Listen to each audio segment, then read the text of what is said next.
All right. So here I am with Alej from Langaholic. First of all, thanks for being here. I've been My a fan pleasure. of yours for basically since I've been on the whole Twitter thing. And I wanted to start doing some interviews, and you were one of the first people that came to mind. So thank you for being And here, my man. thank you for considering me. It's crazy that you tell me you're my fan because I am your fan. Like, Uh, I love following your videos, your content in Twitter. So I'm pumped to be talking with you right now. oh, man. Really a So pleasure. um, you are a Mexican polyglot, but as far as I knew, you were off in East Asia somewhere, but you recently just come back to Mexico, right? It's a crazy story because I was smack in the middle of Australia when the pandemic hit. So I had to leave Australia in a hurry. I was supposed to be there for longer, but I had to leave immediately to Japan because my girlfriend got stuck in Japan. My girlfriend was supposed to come to Australia to meet me, but then they closed off the countries. I had to leave myself first. And then when I was in Japan, I was supposed to go back to Mexico because like that's where my family is, Uh-huh. or Europe where my girlfriend is from. So we were supposed to do quarantine either in Europe or Mexico, but unfortunately, the Japan was very strict with the flights and stuff. So I was pretty much stuck in Japan. Like there were no flights whatsoever to Oh cross my through the God. US. Like the restrictions in an international level got super crazy, and I got stuck in Japan for what, like 5 months, 6 months. And only recently I got a flight back to, well, first to Europe and then to Mexico. So it was like whole adventure, man. Like Wow. dealing with travel restrictions, documentations, up to date Crazy. rule changes. It was a nightmare, really. But I'm glad I'm finally here. I'm finally with my family and with my girlfriend. So Oh, how it's a really wonderful. cathartic moment. Yeah, Everything came full circle, as we say. it did. I'm lucky enough to have experienced the pandemic in 6 different countries Oh my God. in That's four different legendary. continents. It's crazy, and you would be amazed, but Mexico is the one that takes it the most seriously. Are you, well, I would imagine Japan takes it quite seriously. For example, I know people in Ukraine and Russia, and they're like going on trips and doing things, like, Yeah, yeah. whatever. Me, I don't want to leave my damn apartment, and people are going on trips and things like this. You've It, it, traveled all over. Wow. it's crazy because if anything, I was the one taking it seriously in Japan because there was never really a lockdown per se. There was like a suggested lockdown, like you can stay home if you want, you can close your business if you want, but it was never like a rule, like you have to lock down. But we like me and my girlfriend, we did anyway because we thought about our health, the collective health, like doing the right thing kind of stuff. So really, it was not a how you say, like hard restriction per se. Mm-hmm. But now coming to Mexico, you would imagine is like the opposite because Mexico is loose in many Mm-hmm. senses, but it's actually quite strict here. Like like if you go to a store, they let you go like alone. Even if you go with your family, you can only go like by yourself. Like checks everywhere, masks everywhere. Like there's no doubt that Mexico is the best country that I've been so far, that it's taking it Oh my the gosh. most seriously. It's crazy. The statistics don't show that because it seems I do like things know. are kind of crazy. Yeah, yeah, yeah. It's the fourth most contaminated country in terms of COVID, Mexico, I think. Something like that. And Something like that. it's It's crazy because crazy. it keeps on getting closer and closer. Like my girlfriend told me that, um, basically her best friend's brother has it, her ex-roommate and her fiance Are you for real? has it, and Shit. Are they in Mexico right now? yeah.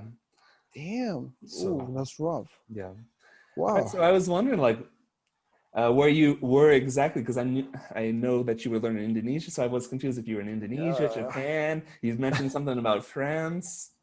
I'm a mess of a person, like I don't want to say I have it, but I feel like I have ADHD. I'm not diagnosed or anything, but I feel I have Yeah. ADHD in the sense that I cannot focus in a single thing. No, And I feel that's the same way.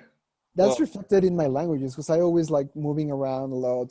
If I stay too long in a single language, I get like too tense, like too like bored out of it. Not bored, but like like stress with it. So I rather have like a side language to like escape. Okay, I so started with Indonesian as an escape language, but I started liking it so much that I made it like my main thing right now. so you're not like a faithful man like I am. You're a language whore, basically.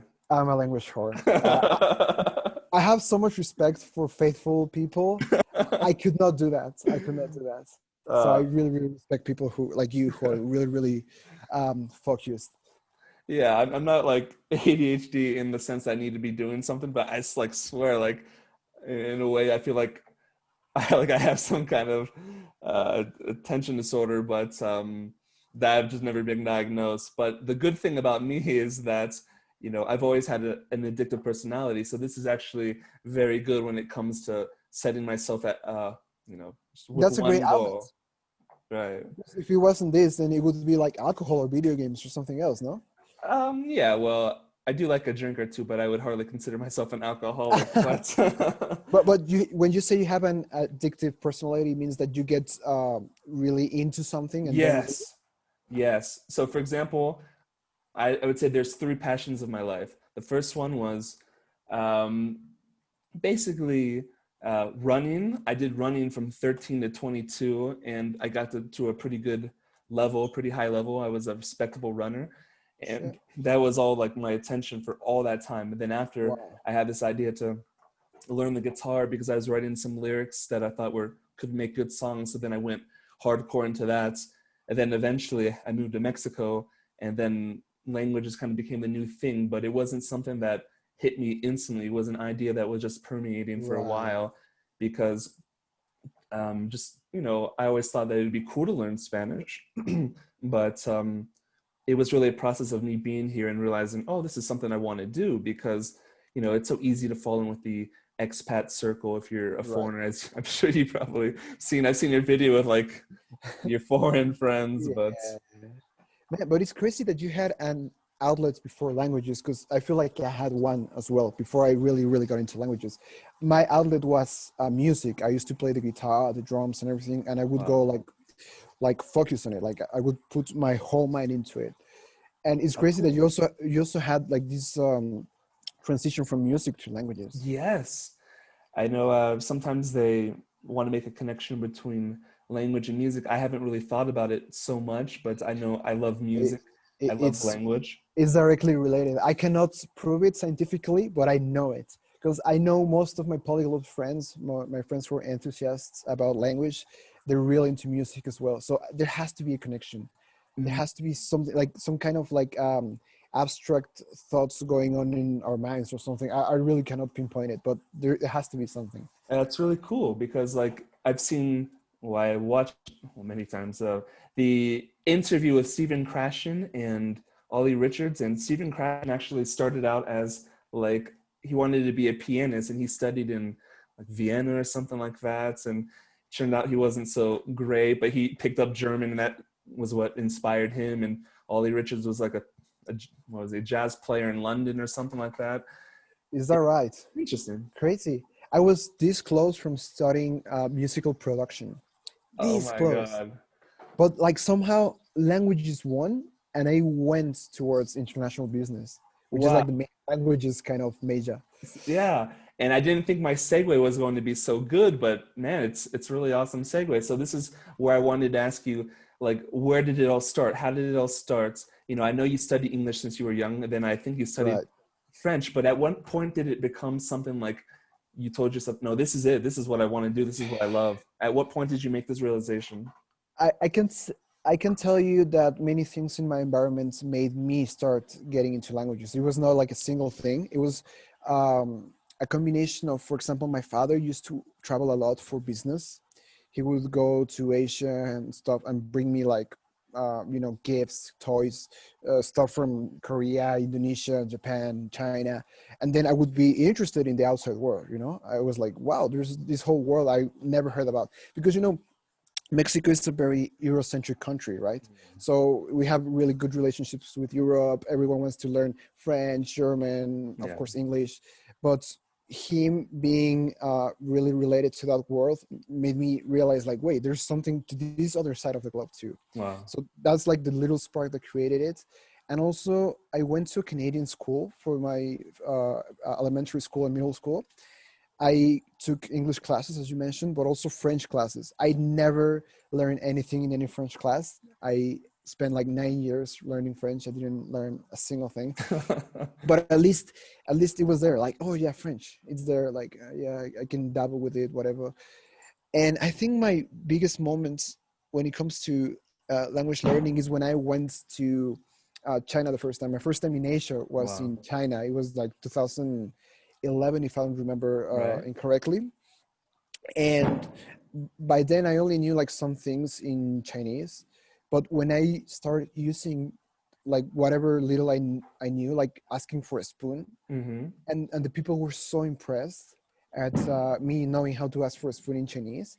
I was like, wait, like I just asked for a spoon. Like imagine if I actually have a conversation with you, like you will lose your mind. Yeah. So I feel like deep down, I really wanted to blow people's minds there, you know? Like they were instantly super friendly. If I asked for a spoon, if I were able to like communicate the whole thing I want to communicate, then they would like be my close friends. You know, like the reason I study languages so much, I think if I can pinpoint it into a single reason, is to make friends. I'm a people person, you know, and Exactly.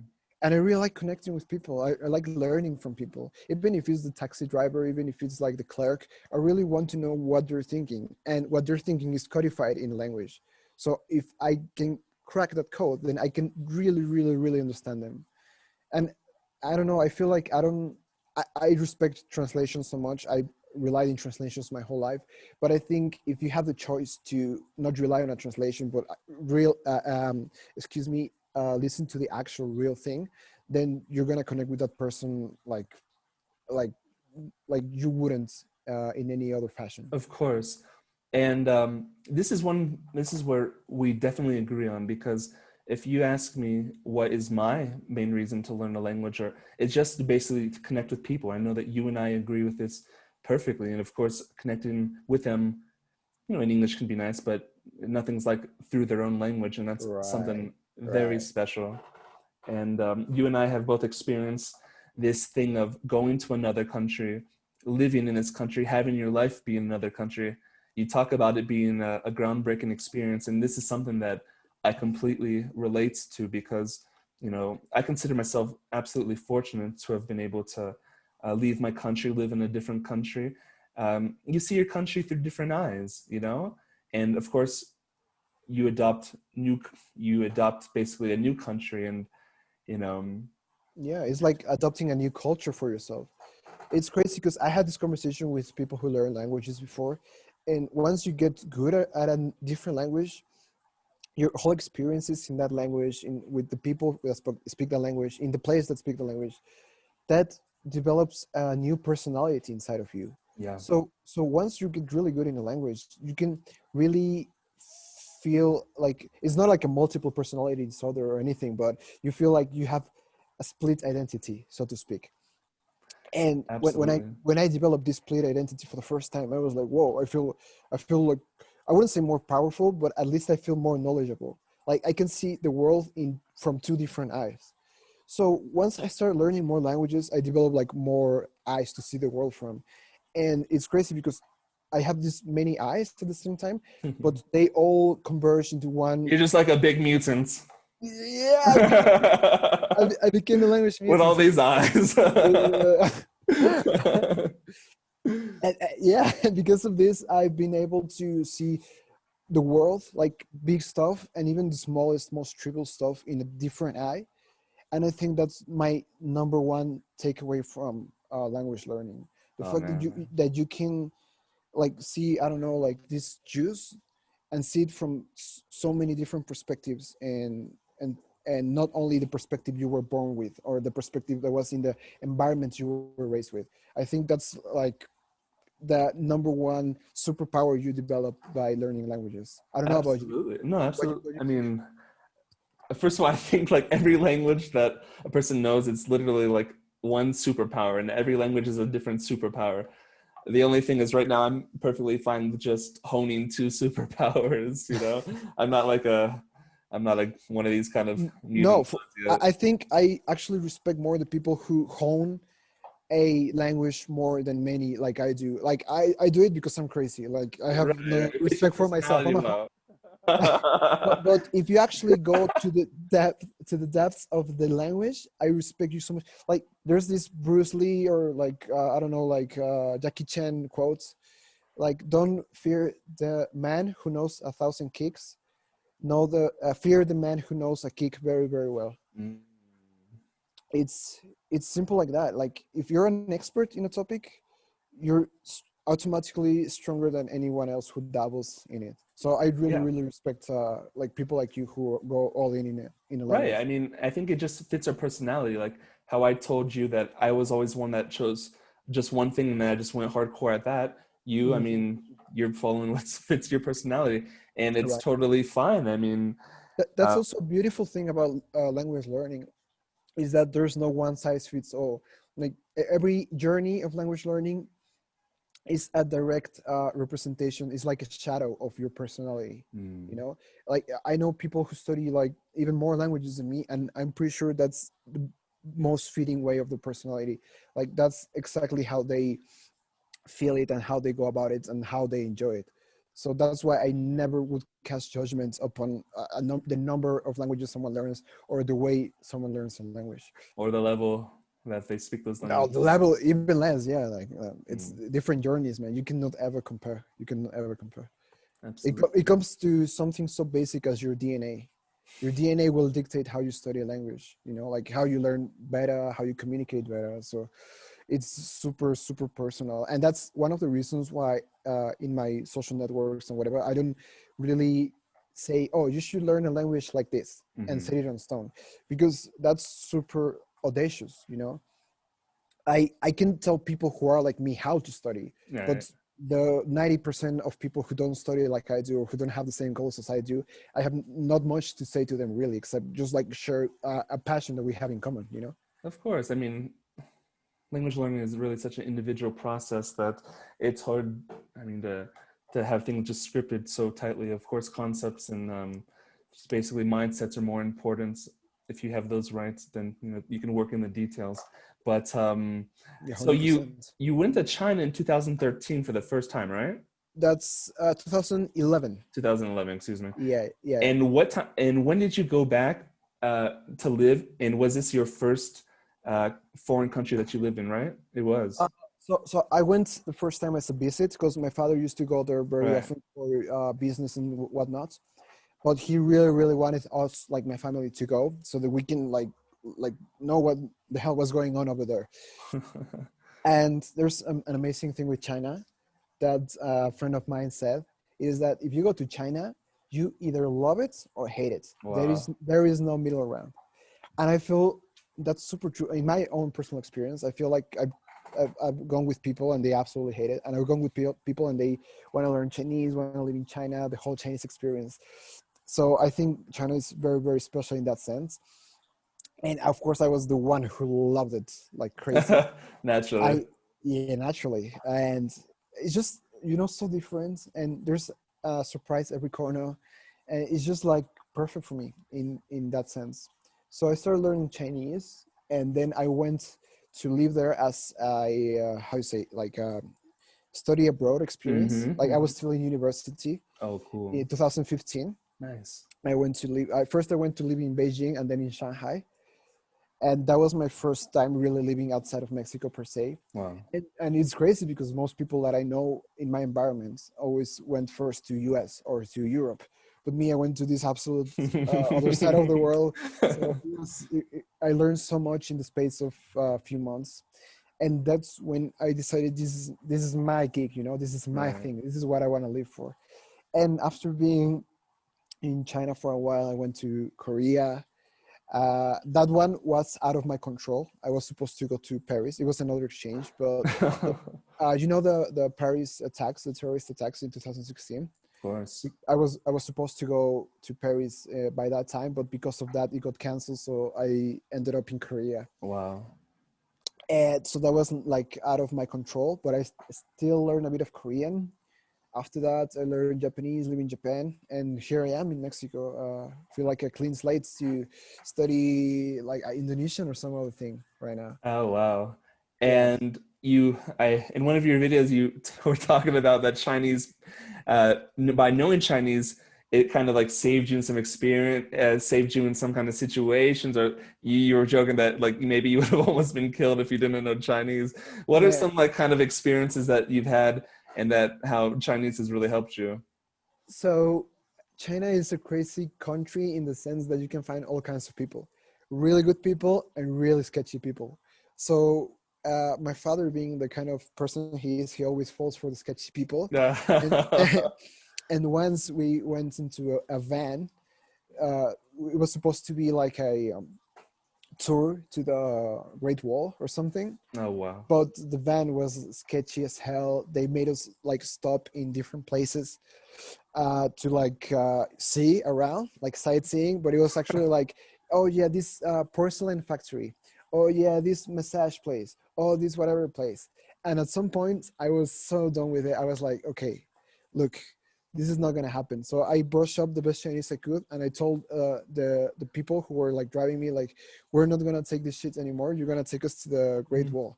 I like because also it's crazy when you learn Chinese, you become a more like assertive kind of person, you know, Really? because if you've heard Chinese, there's this stereotype that Chinese people are always screaming or fighting, right? Mm. So I feel by learning Chinese, I became more like that kind of personality. So through that, I was able to save the day, because otherwise they would have taken us to all the factories. And I was like, no, you're gonna take us to the place. And she was like, and I was like, and I was like, so by that experience, I learned that sometimes, especially in China, you need to like be more assertive than you would usually be in your home country. Okay. And there's many other situations in China where if you don't know Chinese, they'll simply like rip you off, or they will like ruin your day in different kind of ways.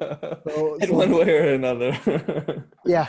So it really has helped me loads to avoid Wow. unpleasant situations. So you became more assertive learning Chinese. And me, I think living in Mexico so long, like I became like even more kind of like, I don't know, almost detail oriented, or like not so Is that much right? in my world. I mean, in a way, like for example, one of the things that I know happened to me, like in Mexico, everyone says thank you all the time. Thank you, thank you, thank you, thank you a million times. Like the Yeah. amount of times people say thank you in Mexico in like a span of 60 seconds is pretty impressive. So I find myself like saying thank you for things, and Yeah.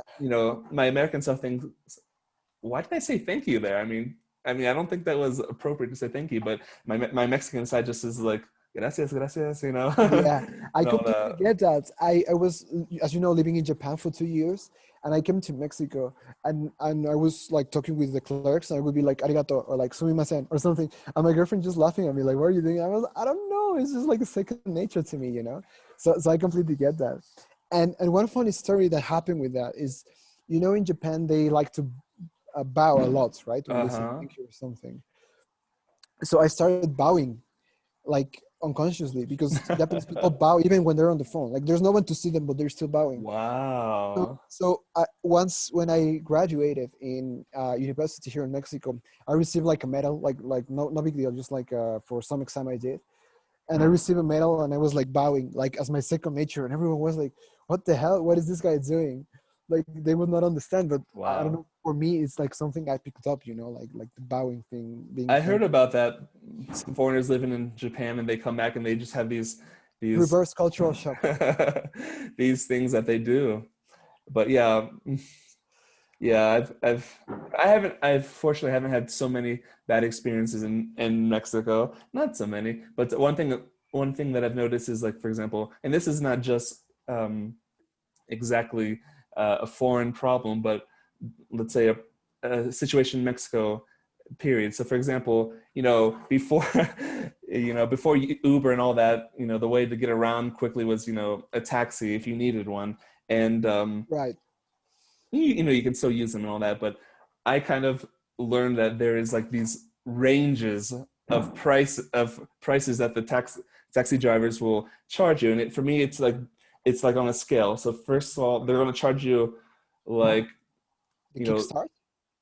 not just, you know, those the taxis that go through the street. There's a Yeah, million of them, right? like with the meters, you mean? Yes, but oftentimes they don't Ah, I know what you mean. Yeah, they yeah, don't start the meter. So then they'll just tell you a price yeah. when Randomly. your Yeah. Have you done destination that? comes to an end. Yes, I've learned just to say, can you, you know, put on the meter or whatever. Yeah. But I've realized that like they'll give you different prices basically on how they perceive you, and of course this happens all over the place. But it's like I feel like, you know, there's like they'll judge you if you're a Mexican based on like how they appear you to be, if they think you have money, if you're more of like just a, you know, just a standard.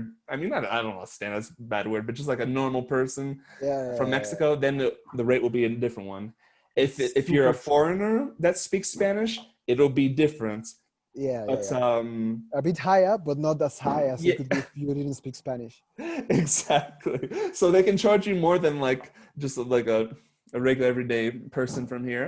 But then it goes like, okay, all right, Mexicans, foreigners that speak Spanish. Then comes me, foreigners that come from a non-Spanish speaking country but can speak Spanish. All right, there's me. And then at the very end, it's like people that don't even speak Spanish at all. Yeah. So you basically made your Spanish more dirty, more casual for the sake of saving money in the taxis? Uh, Not necessarily, but I kind of I think I have to put on like an air, just to let them know that I know what I'm doing. But Yeah. I completely get that because even me as a native speaker, whenever I get into a taxi or in that some kind of situation like that, I try to get my dirtiest Spanish out. You know, like I would speak more ñero, more like from uh, the center part of the city, more like I know my way around. But if I speak like my normal self, I'm pretty sure they would like try some funky stuff. yeah, maybe you have to take off the glasses too, and Yeah, I don't the know. taxi drivers here and in China are sketchy, sketchy bunch. Uh, yeah, also I can relate with that experience. Also, in China, I've taken thousands of taxis, man, and I always try to, whenever I get into a taxi, I always make sure to let them know I speak Chinese. Like they're not gonna mess with me. Oh Like I don't wow. even want to go through the process of like uh, fighting at the end. I always start and like excuse me, I always go into the taxi and start speaking to them like about some daily stuff so that they can gauge my level and they can know that they're not messing around with me. Oh wow. Because at first, like if you like if you don't talk, they just assume, oh, this guy looks foreigner, I'm gonna like ruin his day. On purpose. So I learned through experience. So I got the same experience just in a different language and country. So you and I have the unique experience of not just learning a language uh, from a different country. You know, I'm learning Russian right now from Mexico. Okay, cool. But I've learned Spanish in Mexico, like you've learned other languages in different countries. What are some pieces of advice that you could give to someone that is studying abroad, is learning a language abroad? Because this is a unique experience and it doesn't really get talked about in the language learning community because most of the language learning comes from living in a different country. So this is a topic that I'm kind of interested for those of us that do have this experience or could have this experience. Okay, to be fair, I always had some kind of head start when it comes to studying a language before going to the country. So I always, if I go to China, of course, I knew like before months before I go, that I will be in China using Chinese. So I try to study as much as I can. But once I'm in the environment, my number one advice and number one thing I've learned through the years is make every day count. Mm. Because once you're in that foreign country, you give things for granted. You know, like you give it all for granted. It's like you go to the I don't know, buy bread, and you just do your basic stuff like how much pay, change, no, back, no, Mm. that's it. But what my advice would be, go the extra mile. So if you can, ask them about their day, ask them how long they've been in business, ask them anything you can come up with. You know, like even try to negotiate like lower price, even if it's a fixed price store, you know. Like it's just like bringing up conversation, because you get too comfortable at some point. You're like, yeah, I'm in Japan, I'm learning by osmosis. Oh, Right. I'm in China, yeah, it's fine, like I see kanjis everywhere, so I'm gonna learn for sure. I would say make every day count, get out of your comfort zone, and for the love of everything that's good, make mistakes. If you're not making mistakes, you're not learning. You know, I can really relate to what you're saying. Just go an extra mile. Don't fall so in your routine. There's people around you that you can interact with, good people. Just make, you know, Number make one the extra mistake, effort.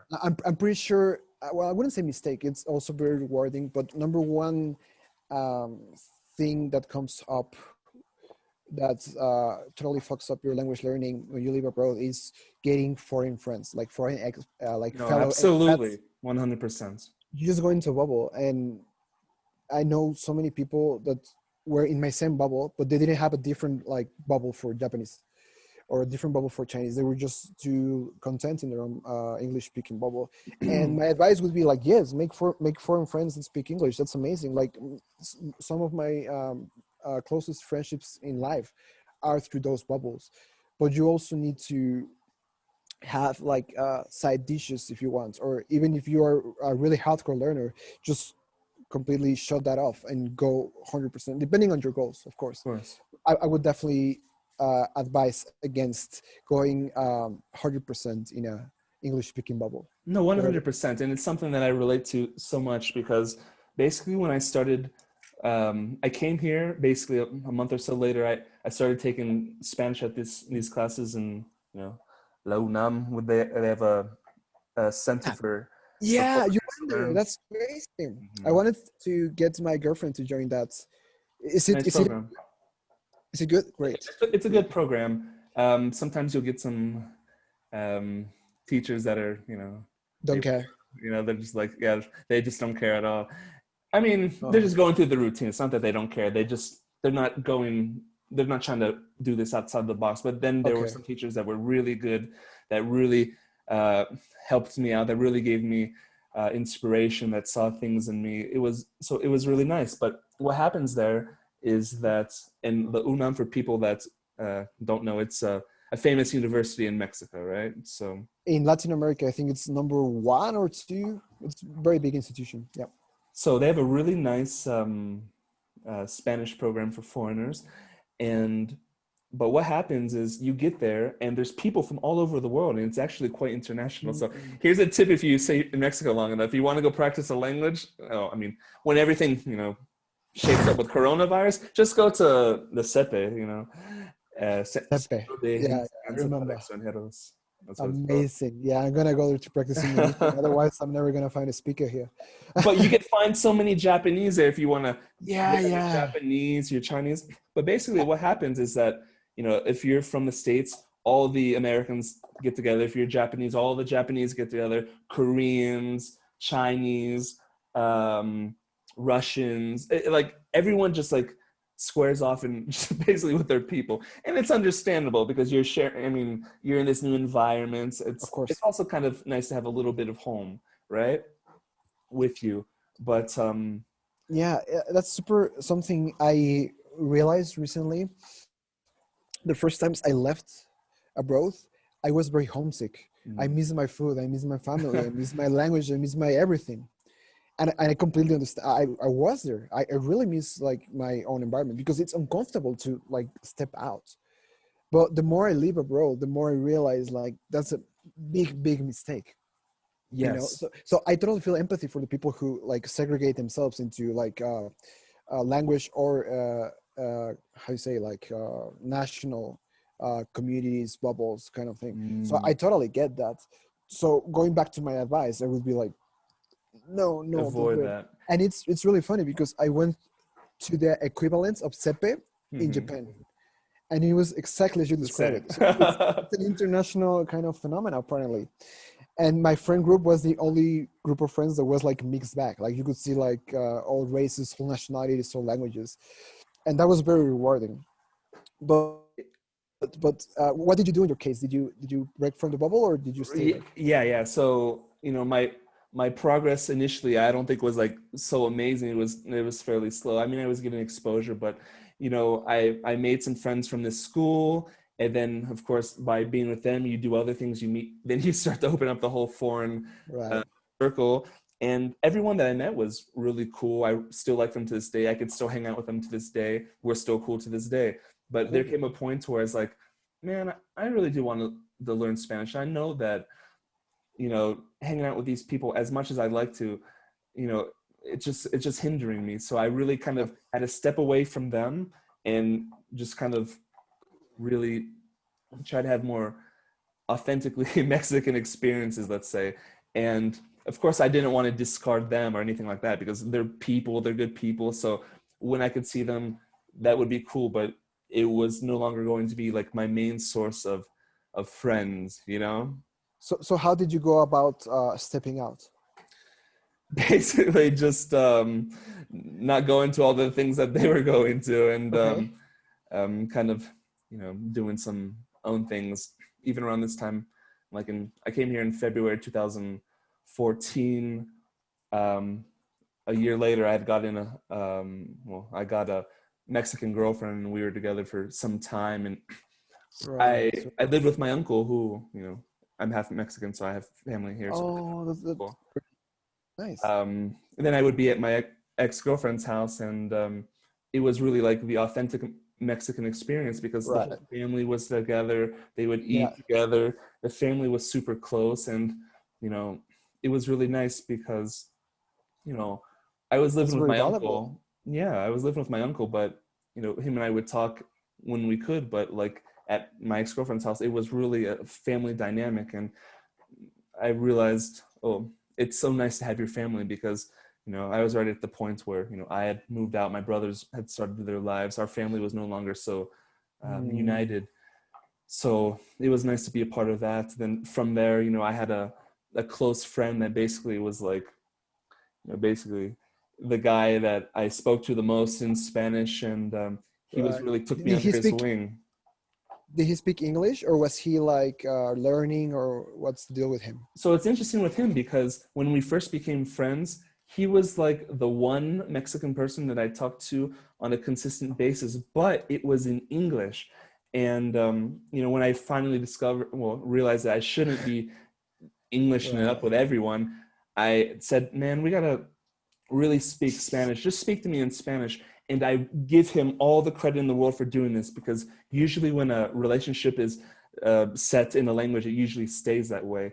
And the fact that he had the humility just to change the language, because, you know, I was like, you know, this native English speaker, and he loves English. He's obsessed with English. So imagine just being like, just slipping through your hands, like, no. But he was so cool, and I give him a lot of credit, because he really helped me a lot. And he, you know, was like my main friend for many, many years. And I basically, love your friend.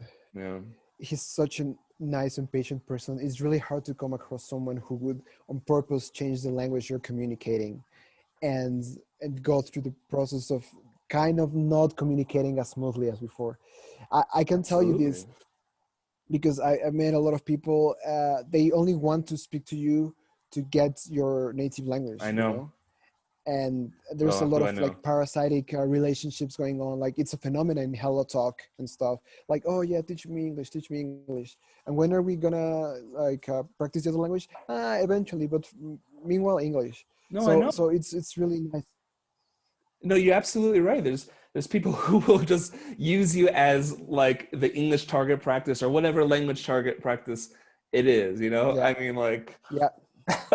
like, Or or even worse. I met a lot of people who use you just like to have a token English speaking friend. They're not even that interested or like that into English at all. It's oh. really tough out there.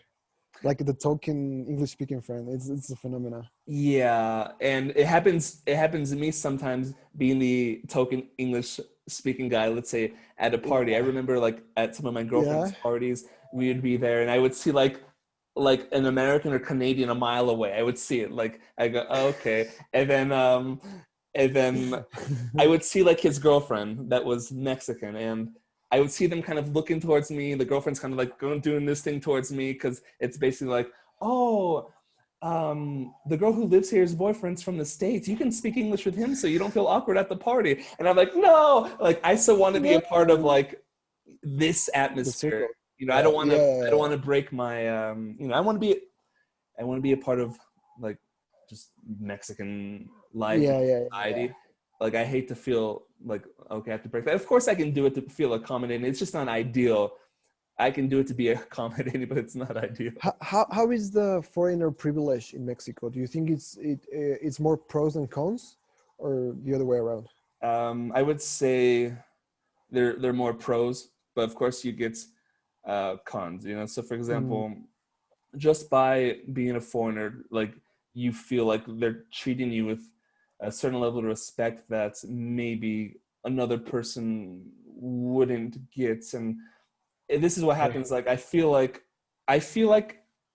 sometimes I feel like how maybe some people in the service industry would treat you if like they knew that you were rich, Oh yeah. you I know. completely get that. Yes. And for me, it's uncomfortable because for me in the States, I'm just a normal guy, you know.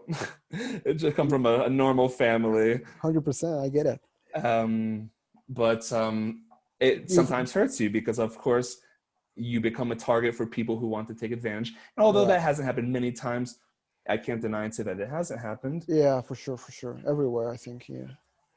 For example, earlier in the year, like January or February, I was at like, you know, one of these kind of homemade places where you go and they serve you soup and then I an know. I know. entree, then the main dish. Yeah.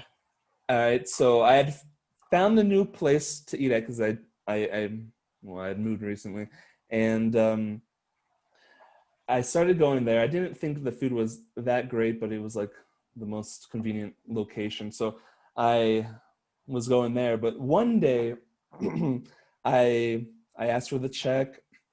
I gave a 200 peso bill, and the guy took it. He came back and like he left some change. Like he left the change on the table, but Yeah. it felt like very suspicious because like he just left it, didn't say anything, didn't look at me, and he just like walked out of the restaurant. And so I was already on alert from that. So I grabbed the change. I feel the bill, and the bill's clearly false. Like it's not a, Oh shit! it's a fake bill. Like the So monopoly ones. yeah. And Yeah. I said, all right, so I'm not gonna let these guys screw me. I Of mean, course. hell, I've already become like a regular. They're gonna screw the regular. All right. Yeah. So dang. Bad time to have a messed up throat. So I said, I ran through all of the situations that I was going to do. So I was going to say, okay, I want my, you know what, do you have change for this bill? All right. And I knew that they were going to see and they were going to come back and they were going to say that they didn't have change for it. Yeah. Of So I course. was already ready for that. So Yeah. then I said, okay, well, give me my 200 back. I'm going to pay with card, right? I'm going to pay with Yeah. my card.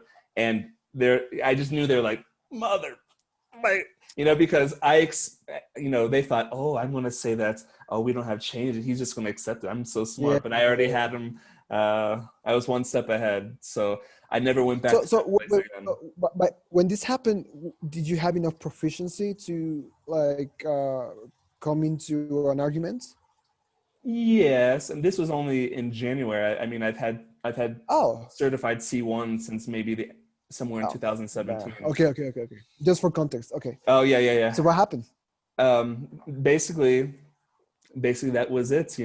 He said that he didn't have the change and then I said, all right, I'll just pay with my card and give me back my money. And he couldn't say, oh, I'm sorry, we don't have that 200 peso bill anymore. They had to give it up. So, Give you one. I mean, so that was just a Yeah. little something, but I'm so glad that I was able to hold my composure and just to be very like kind of like so sly and slick about it. Because normally I would, I mean, maybe I would get too emotional, but I was just so happy that I was able just to do it so calmly, peace out, and then never return there again. Right, man. You gotta be like awake at all times, like alert and stuff. Do you think you picked up a Venezuelan accent from your girlfriend, or not really, or that's not a thing? Um, I I would say no. I would say no. I mean, people don't exactly know what my accent Accent is. accent is, you know. So, you know, if they don't think I'm from an English speaking country, I consider that a win already. You know, Oh, some people have thought that I came from some from some Spanish speaking country, but they weren't sure what. Some people which said one? I don't know, but they said, oh, some people have said even Mexico, and I'm not even going to even like bullshit. You know, Try. it's you know, maybe they caught me on a good day, maybe they heard me 10 seconds. You know, maybe the music was so loud. Uh, There's lots of factors. Um, I hope my accent is solid, but I'm not in any kind of delusion to think I'm native, how is even near native. But I want to I'm get really there curious, one day. as a English speaker who learned Mexican Spanish, what is your relationship, if any, with swearing in Mexican Spanish? Um, Do you use it on a daily basis to, I don't know, like, how do you say, like, express your feelings, to express yourself? right. How is it going from, and I'm sorry if I'm jumping into assumptions here, but how is it going from a language that has relatively little swearing to a dialect that has so many ways to swear? Is it Um, overwhelming? How, yeah, it could be overwhelming, so I probably haven't incorporated them all, but there have been some that seeped in, like for example, like my natural reactions to things like um, oftentimes is just no mames, no mames. You know, uh, it's like this comes before like any kind of English thing, and for the good people watching at home, why don't you explain what no mames is? Google it. It's really funny, no mames, because that's the one thing in Mexican Spanish that I could never um, let escape. Mm, Like no matter if I'm thinking in Chinese, Japanese at the moment, if something happens, I'm like, no mames, or like it's uh-huh. just so deep into me. It's super funny to see that it's also like a part of you now. Yeah. And even my friends make fun of me, like, why were you always saying no mames? You're like the no mames guy. And like the first word that my friends learn in Spanish is always no mames. Oh So my it's god. so funny to know that it's also a big thing for you. Yeah, it's And huge, and how it about could the be rest? it could be used for so many things like excitement, disbelief, frustration. No It's mames, so no powerful. mames, no mames. No mames. It can be anything. It's amazing. I love it. I love it. But Yeah, even my girlfriend, she says this all the time now. It's like does her new she? catchphrase. Oh man. Actually, it's so funny in front of my parents and everything. It's super funny. But going back to what you were saying before, have I picked up my girlfriend's Venezuelan accent? I mean, I would tell you no because it's just kind of a joke thing between us because Right. I really want, like, my Spanish is geared towards Mexican Spanish in terms of expressing ideas, uh, like goal accents. Basically, because I'm half Mexican. I lived in Mexico 6 years. So this is like a part of me. It's not just like some kind of game. So Right. it's Right. funny, because if things were perfect, I would have had another Mexican girlfriend. But you know, I got a Venezuelan girlfriend. I'm completely happy with. It She's is what it is. cool. But I'm always joking that, oh no, don't say that word. It's the Venezuelan word. You're going to confuse me. Or like one time I answered the phone and instead of saying bueno, like how they say in Mexico, I said aló, which is how they say in Venezuela. I'm like, look what you did to me. Oh my gosh. So I have this running joke that she's going to ruin my Spanish. I get that a lot because my girlfriend is from Belgium, right? And it's like a relationship linguistically like Mexico and Venezuela. And I learned French from France my whole life, right?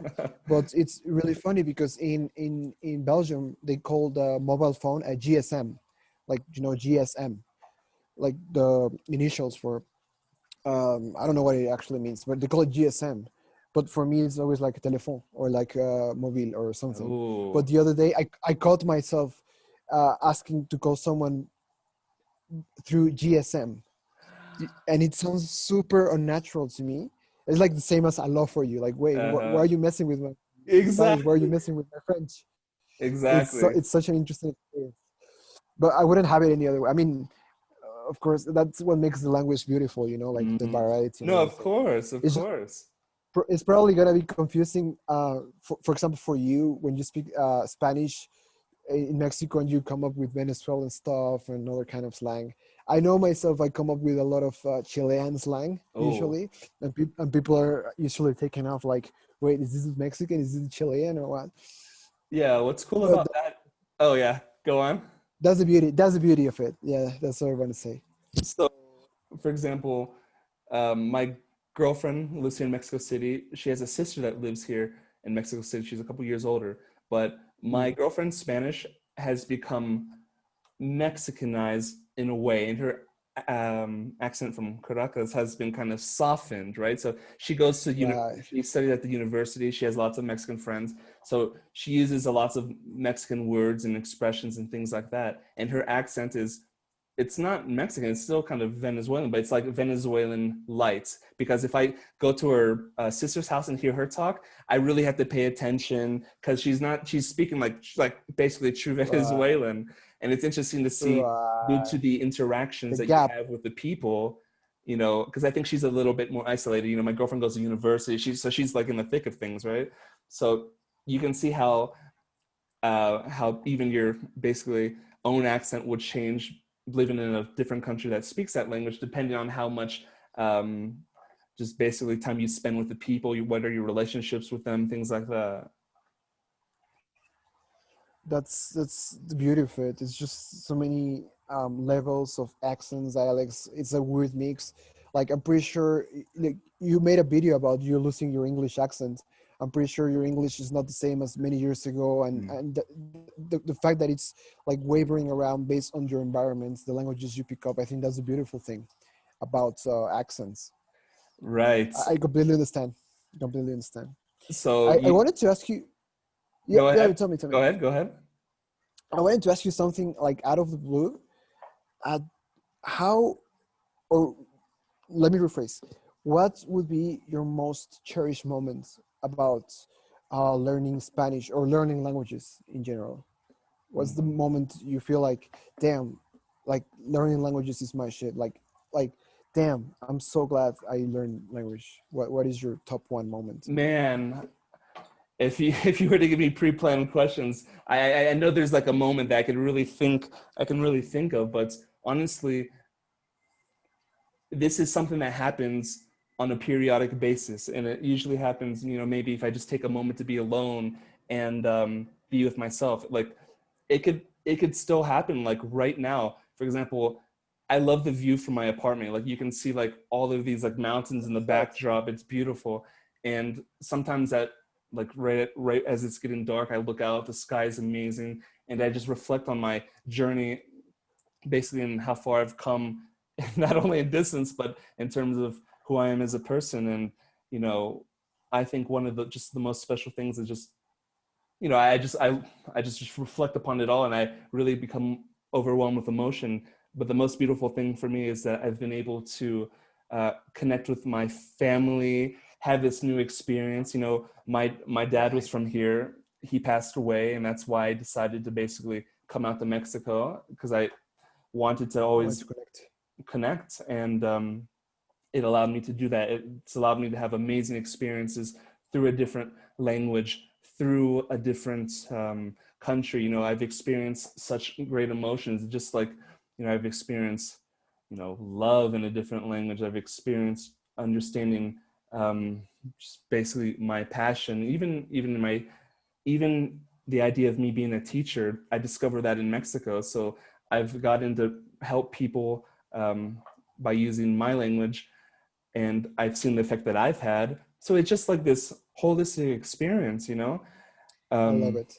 I asked thinking of a specific moment in mind, but your answer really made me realize like, fuck, this whole language learning thing is not for a specific moment in mhm. time.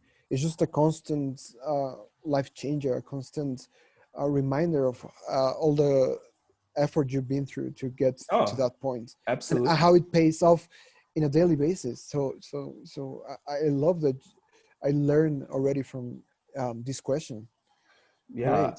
I mean, I could probably think of something if I really, really thought of it, but like it's Yeah, really just the constant, just like this everyday thing. And then you realize all that you've been I through, think and that's the it's beauty of it. very emotional, That's you so know? beautiful because I feel like for things like I don't know, learning how to play an instrument. Of course, the peak will be when you are playing, like live or something, and that specific moment.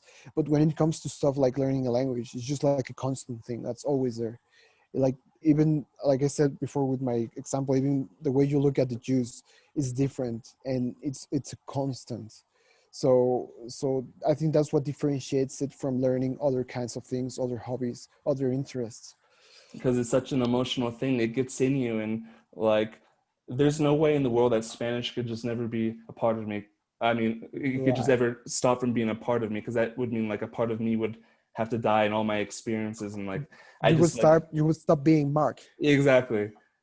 Because as we So grow, great. we change into into different things, you know. And it's like every language you have, you acquire a new soul. I mean, if I go to, I'm studying Russian now. I have contact with a lot of people from Russia, because they're my students and they're really good people. And even from Mexico, I'm like having these emotional connections with these good people in English, sometimes in Russian. And man, if I go there and I live the experience, then I know I'm going to have like maybe even smaller than my Mexican part, but there's still going to be like a Yeah, Russian yeah, part, you know? 100%. And yeah, and the potential is amazing. Like by the time you're done with Russian, you're gonna have three personalities, like Mm-hmm. three fully formed personalities that are inside of you. So I completely get that. Absolutely. That's I wanted to ask you something. I had a speaking of Russian, I had a professor back in the day who said that Ukrainian is like 80% Russian. Would you say that claim is accurate, or do you have a hard time understanding Ukrainian? Do you consume Ukrainian materials? Yeah. What I know about Ukrainian is just what they say, that it's fairly closely related to Russian. Lots of Russians can understand Ukrainian, although most Ukrainians just speak Russian. My Oh, cousin okay. from the States sent me a message, and she told me to translate it. And I noticed that it was in Ukrainian. I'm like, oh, wait a second, that's Ukrainian. But even still, like I could like make out a lot of the things. And not that I'm like super good Great. at Russian or anything, but I could make out, there was enough for me to tell, oh yeah, it's like, oh cool, yeah, I see that. But you could see the differences, right? Back in the day, I used to study Russian actually. Uh, I never got anywhere with it. I was doing the Pimsleur method. You're probably Mm. familiar with that. It's just Yes, yes, like yes. listening and stuff. At my peak, I was conversational, but the problem with the Pimsleur method and similar methods is that it goes away as easy as it came, right? Seriously. So yeah, but still, I once was able to understand a sentence in Serbian, a very simple sentence in Serbian because of my Russian background. Oh my Because God. Your Russian background. I wouldn't call it a background. It's just really like Yeah, dabbling. exactly. But mush is husband in Russian, right? How do you Uh-huh. say Uh-huh. Uh-huh. husband? Uh-huh. Uh-huh. Mush. And the sentence Serbian was like I don't know, like yeah, lublю mush or something like that. Uh-huh. Like I love you, husband. So it was Uh-huh. kind of the same, and that's also one of my big mindfuck moments with languages, like how they can all you can pick up from languages you already know. No, Are absolutely. you Super planning cool. on learning language after Russian, or that's too far into the future? Well, if I were to tell you things logically, I would tell you that Chinese would be the one, but you know, we'll see how it goes. I'm just so entrenched in Russian, and just being so uh, basically in love with the process and everything that I'm doing. I can't really think too much about the future, but I would say if everything were just to work out and fall into place, that it would be Chinese. But I love I know that. things could change. But Of right now, course. I would give you that one, as like Nice. that might be the one. Man, having Mark Bogart speaking Chinese will be a peak moment in my life for Oh sure. my God. I look forward to that so much. I hope it comes true. That's So go, exciting. thank you. So going back to one of the things you said earlier, you said just make mistakes, but I know you've talked about even like making a fool of yourself, basically, Oh man, I'm in the the biggest call of learning proponent languages. of making, because one thing is making mistakes, and I think the reason why people are afraid of mistakes in general, and specifically in this case in language learning, is because they're shy. They're shy. They're afraid to make a fool of themselves. Like, oh, what are they gonna think? They're gonna think I'm dumb. They're gonna think I'm not capable enough. But I think once you embrace the mentality of being a complete clown, it sounds horrible, but you have to make a fool of yourself in order to make mistakes. It's like, it goes hand by hand, you know. The more you adopt the mentality of, oh, I'm gonna go there and fuck up on purpose, the more mistakes you allow yourself to make. And of course, like we said before, the more mistakes, the more we learn. Hmm. Yeah, I remember my first couple weeks in Mexico, and I was taught no mames by some of the guys, and like 20 minutes later, I was like in a classroom with this girl, and she told me something, and I told her, no me mames, and she's like, A you know, Mexican girl? yeah, I confuse no mames with no me mames, Yeah, of course, of course. and no mames means don't suck, so I told her don't suck me. Me, don't suck me. Yeah. So that was Oh, my embarrassing Spanish moments. Can you think of anyone? oh my God. I do not know. Yeah. For example, there was this famous movie called Kimi no Na wa. Hmm. It's like Your Name in English. It's like anime movie or whatever. And I learned I was that this is when I didn't speak Japanese like properly. And and one thing that exists in Japanese that doesn't exist in many other languages is like speech levels. Hmm. So pretty much when you say kimi to someone, you're putting them in a very, very low level, like Oh. possibly one of the lowest levels. But of course I didn't know that. Like I barely was getting acquainted with that. It's a foreign concept to me. And then I met this Japanese person. I was in Spain. I met this Japanese person, and I was trying to practice Japanese. And I was like, yeah, like Kimi no Na wa, like the same title as the movie. Like, what is your name? It came almost instinctively because of the movie title. And I asked, what is your name? And it sounds inoffensive in English. If you translate into English, it sounds like any other sentence. But in Japanese, if you say Kimi, it's like you're putting them super down. So, Wow. so what I did pretty much is like asking her, "What is your name, bitch?" Kind of like, like the bitch is a flag. And she stared at me like, "What?" And my other Japanese friend who was there was like, "What?" And I was like, "Okay, I know I did a mistake." No mummies. And it was like damage control from that point on. No mames, that's a great no mames. I wanted to add that there because that was just exactly how you could use that, you know? Exactly.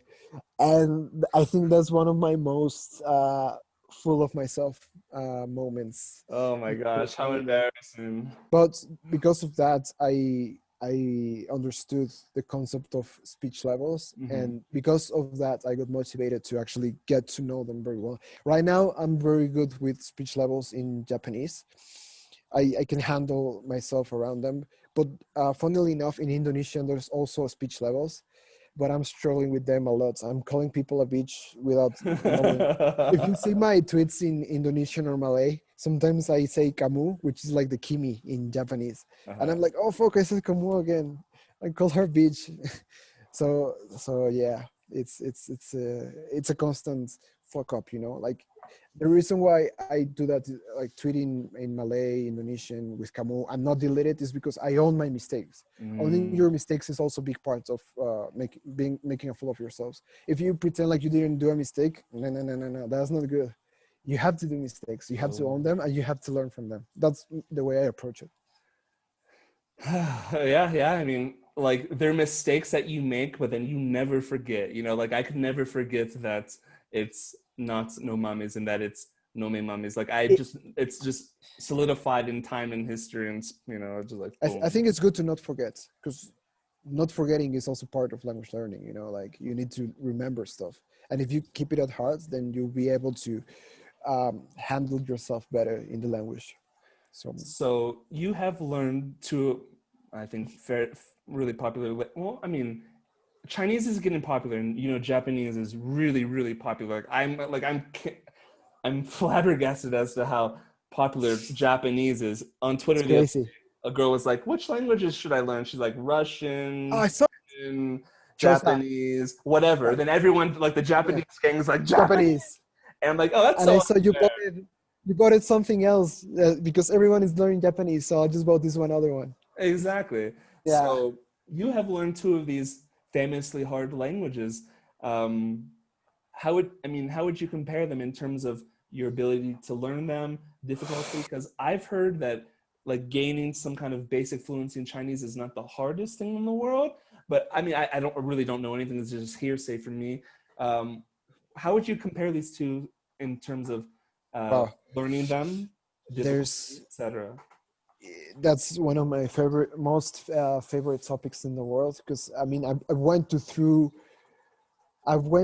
through two very hard and long journeys. So they're of course a very um, big part of me, of my personality, my what I've invested time in my life. So I really, really like this question. I think, like all other languages, it depends on who learns that, who learns the language. People who are good with grammar, they're gonna love Japanese. People who are good with pronunciation, they're gonna love Chinese. It really depends on who you are as a speaker, who how you learn. If you're good with vocab, you're gonna love Chinese because it has like probably twice as vocab as Japanese for daily conversations.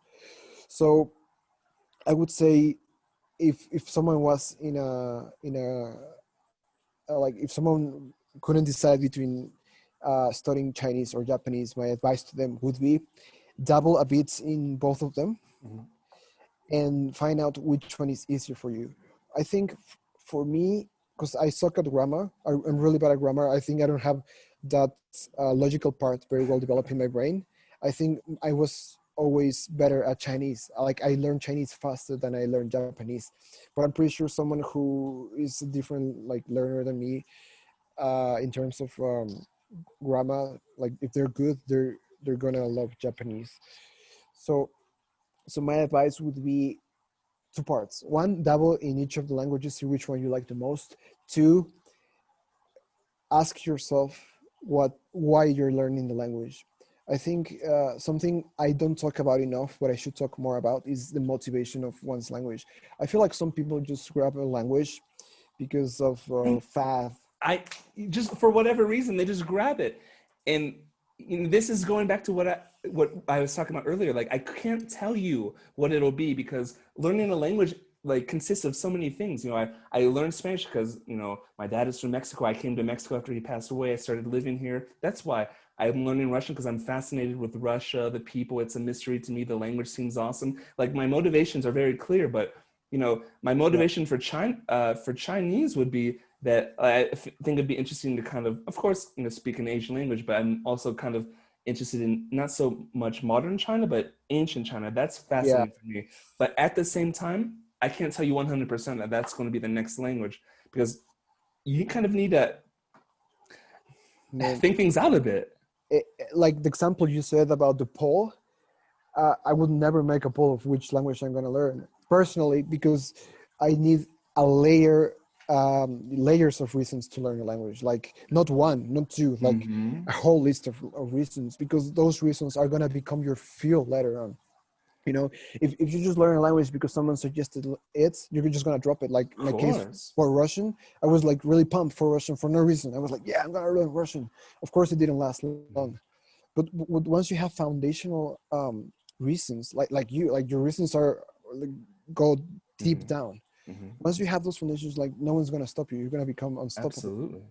So that would be my advice, like get your motivations on point. Like I would even say make a physical list of your motivations, and if you're hesitating in choosing a language, make a list of every language and go for the one that has the biggest and longest list of reasons.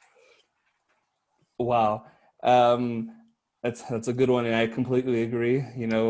You can't just pick things like out of thin air. You really have to sit with it because Russian is my main activity when I'm not teaching my classes.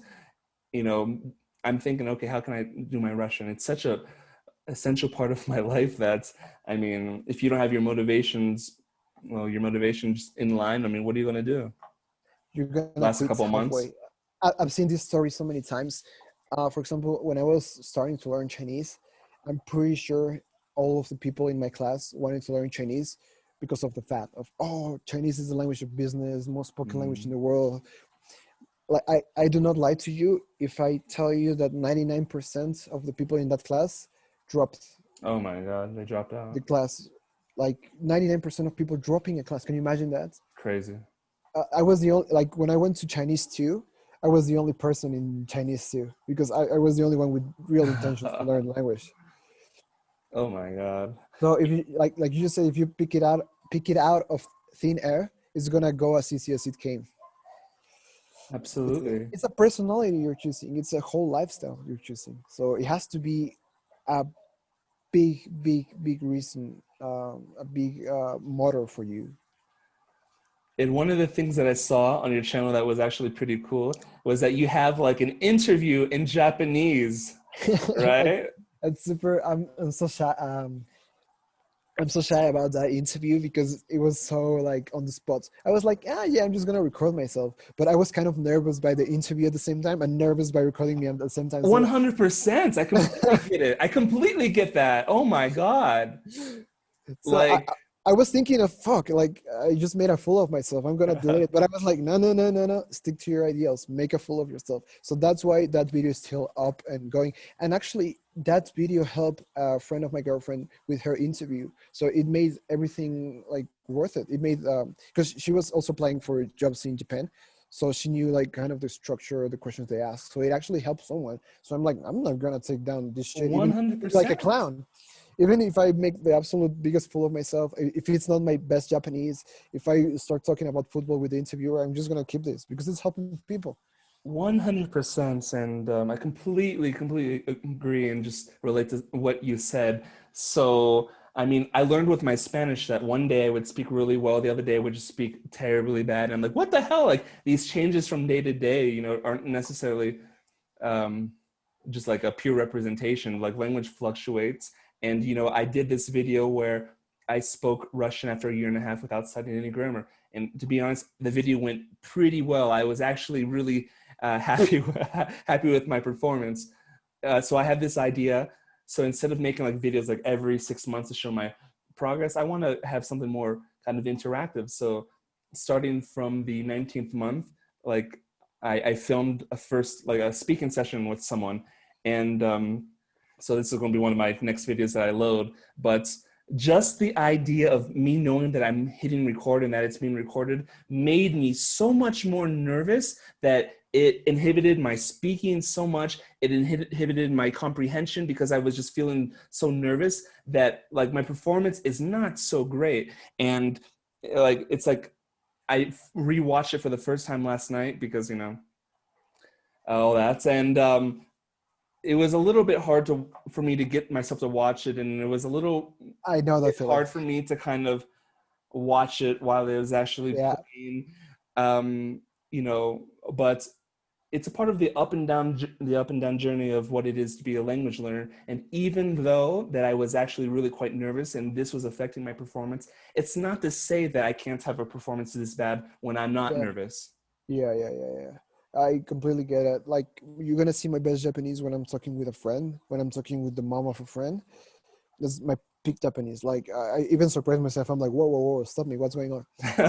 Once you hit record, man, oh my god, it's like it's a different person. Like I'm too self-conscious, you know, and that's a phenomena that I'm glad that I'm glad to find that you also have it. It's not just me, and No, probably a lot of people out there. It's really hard to record in a different language, man, because you're being scrutinized by, even if not many people watch your video, you feel super scrutinized, you know. even if, and I give you credit here, you are speaking in English. Of course, I knew you were going to be good, but I was just thinking like, you know, I have like a C1 Spanish. It's been a C1 for, you know, it's been Oh wow. established as a C1. Like, but I was thinking, man, if I was going to interview you in Spanish, I mean, would I feel nervous or I don't know. Like I was thinking, you know, just the idea of being recorded.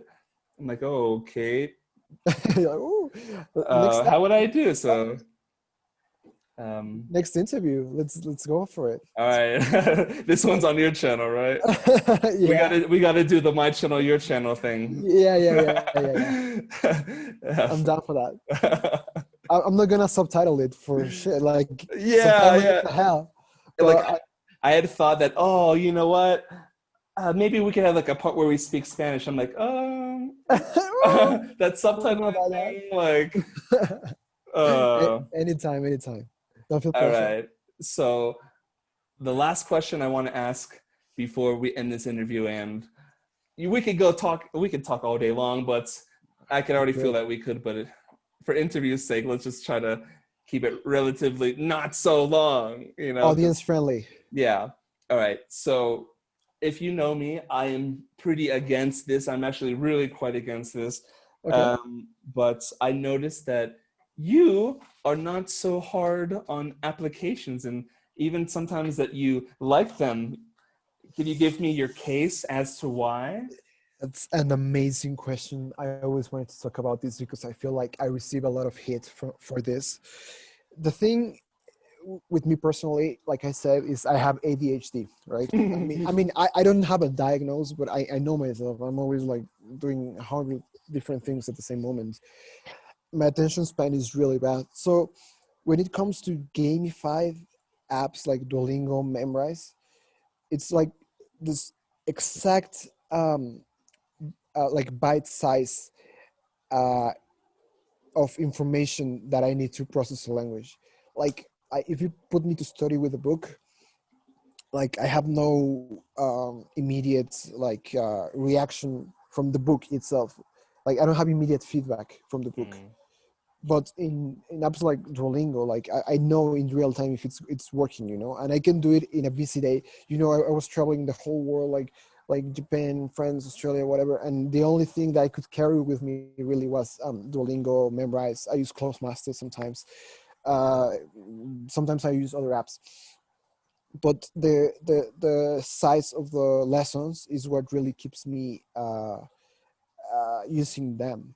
I really like books too. I just, because of my personality and my lifestyle, apps work much better for me. wonderful. All right. And Well, there you go. yeah, like if you're a learner like me, in the sense that you have a small attention span, my advice would be bite size. Like many times during the day, little bites. The only exception for me specifically is Chinese. I really love Chinese, man. Like Chinese is my Mm, favorite language by far, the most fun to learn. I could, like, the only language I could focus on learning with a book, or I could focus for long periods of time, is Chinese. And even though I've spent so many hours learning Chinese like in a row, I still don't feel my Chinese is like that good. It's because mm, it's just an amazing world of language, of words, of it's so huge. wow. And and I think the sheer passion towards Chinese allows me to study seriously, like the traditional methods, like you said, right? Mm, But for the rest of the languages, I'm mostly an app guy, or I speak with a native guy. mm-hmm. You know, like small conversations with someone eventually build up, like little by little, builds a pyramid eventually. That's the way I approach the usage of apps. Okay, very nice. Well, cool. It's been so nice to have you on and to be It's able been to speak with amazing. you. I knew that, I mean, I knew very early on in me joining Twitter that I like this guy and Likewise, man. This is my first sort of like interview thing, and it has so much fun. uh, I'm glad to be the first person you're interviewing, and the first person that you're the first person that interviews me. So this is a great start. it's been a Let's pleasure, my friend. And so any last words before we end the call? man, maybe just shameless plug. Go watch my stuff. Hopefully it resonates for you. I mean, like I said before, language learning is very personal, very case by case. But if my stuff resonates with you, which I hope is the case, please go watch my videos, my Twitter, Instagram, everywhere. Yeah, I do like your stuff. And oh man, just as we're ending up, there's so many things that I could even talk about. Like you have this one really cool thing on Instagram where you talk about words that should exist in different languages, and that's That's another super thing that I fun. love. That's super fun. The reason why I do that is because I normally catch myself incorporating foreign words into my daily speech. So words that don't really have a translation I sometimes use, and my girlfriend normally knows it because I use it all the time. Mm. So I was thinking like, damn, it would be really cool if the people I interact with on a daily basis would know these words, so that I don't need to explain every time and I could just grade them. So that's the reasoning behind that. And it's really fun to do them. Because I've been like moving around the world and like focus on work right now, I haven't done it, but I will definitely go back at it. It's just so fun. All right. So everyone, I'll leave his information in the description. Go check him out. He's awesome. Thank you once again, and we'll be seeing each other. Thank you so much, Mark. And I cannot wait to keep discussing everything language related with you. 100%. We'll see you soon. Okay, cool.